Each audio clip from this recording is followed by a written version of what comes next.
Hello viewers, welcome to navy bird. எல்லாருக்கும் happy new year. இந்த year ஸ்டார்டிங்கில் இருந்து இன்னோவேட்டிவ் கண்டென்ட்ஸையும் சிடிஎஃப் பற்றின வாக்துருசையும் தமிழ்லேயே போடலான்னு இருக்கிறோம். ஸோ சப்ஸ்கிரைப் பண்ணி சப்போர்ட் பண்ணுங்கள், லைக் பண்ணி ஷேர் பண்ணுங்கள். இப்போ நம்மளோட கண்டென்ட்டை பார்க்க போகிறது ஏடிபியை பற்றி தான். இது ஆண்ட்ராய்ட் டீபக் பிரிட்ஜுன்னு சொல்லுவாங்க. நம்ம மொபைலுக்கும் பிசிக்கும் நடுவில் பிரிட்ஜ் மாதிரி ஆக்ட் ஆகும். மோஸ்ட் ஆஃப் த ஆண்ட்ராய்ட் டெவலப்பர்ஸோட டிஃபால்ட் டூல் கிட்டே இந்த ஏடிபி தான். அது மட்டும் இல்லாமல் இந்த ஏடிபி யூஸ் பண்ணி மால்வேர் அனலைஸ் பண்ணுறதுக்கும் பெர்ஃபார்ம் பண்ணிக்கலாம். ஏடிபியில் இது வரைக்கும் கிராஃபிக்கல் யூசர் இன்டர்ஃபேஸ் கொண்டு வரல. ஸோ நம்ம கமாண்ட் லைன் இன்டர்ஃபேஸில் தான் ஏடிபி யூஸ் பண்ண போகிறோம். சரி வாங்க, அதை எப்படி விண்டோஸ்க்கோ லினக்ஸுக்கோ இன்ஸ்டால் பண்ணுறதுங்கிறத பார்க்கலாம். இப்போ நம்ம ஏடிபியோட அஃபிஷியல் சைட்டுக்கு தான் வந்திருக்கிறோம். இந்த சைட் ஏடிபி பற்றின ஆர்டிகல்ஸையும் ஃபியூச்சர் அப்டேட்ஸையும் கொடுத்துருப்பாங்க. இங்கே மென்ஷன் பண்ணியிருக்கிற லிங்கை கிளிக் பண்ணிக்கோங்க. இது உங்களுக்கு ஒரு எஸ்டிகே ஃபைல் இருக்கிற பாத்துக்கு ரீடைரக்ட் ஆகி போகும். எஸ்டிகே எதுக்குன்னா சாஃப்ட்வேர் டெவலப்மெண்ட் கிட்டுன்னு சொல்லுவாங்க. அதுக்குள்ளார நீங்கள் ஏடிபி பற்றினா நிறைய பேக்கேஜஸ் வச்சுருப்பாங்க. ஸோ அதை எக்ஸிக்யூட் பண்ணுறதுக்கு கொஞ்சம் கம்ஃபர்டபுளாக இருக்கும். இங்கே மேக், விண்டோஸ், லினக்ஸ் மூணுத்துக்குமே எஸ்டிகே ஃபைல் டிஃப்ரெண்ட்டாக கொடுத்துருக்காங்க.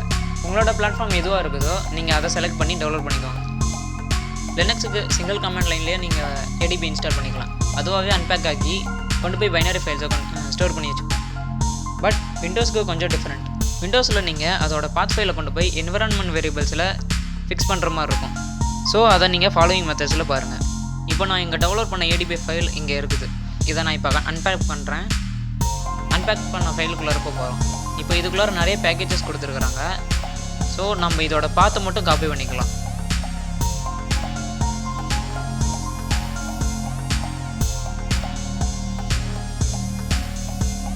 உங்கள் எல்லாத்துக்கும் ஒரு வார்னிங் கொடுத்துக்கிறேன். நான் பண்ணுற ஸ்டெப்ஸ் எல்லாருமே கவனமாக பார்த்துக்கோங்க. ஏன்னா என்விரான்மெண்ட் வேரியபிள்ஸை நீங்கள் போய் தப்பாக கொடுத்துட்டிங்கன்னா உங்களோட சிஸ்டம் மால் ஃபங்க்ஷன் ஆகிரும். ஸோ இதை ஒரு முறைக்கு 2 முறையாச்சும் நல்லா கவனித்து பாருங்கள்.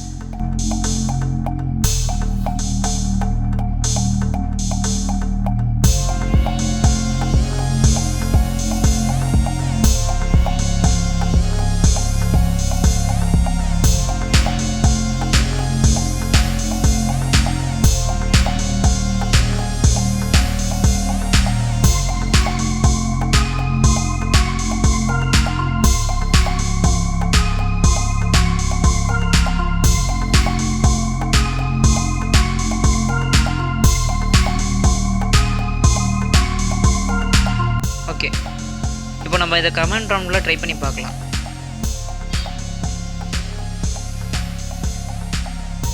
Okay, success.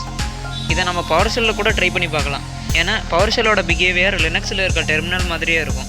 ஃபஸ்ட் நீங்கள் டெவலப் பண்ண சோர்ஸ் ஃபைலோட பாத்துக்குள்ளார போய்க்கோங்க. Right shift plus right click ரெண்டுத்தையும் சேர்த்து எழுத்துனீங்கன்னா உங்களுக்கு ஓப்பன் பவர் ஷெல் ஹியர்னு சொல்லிட்டு வரும்.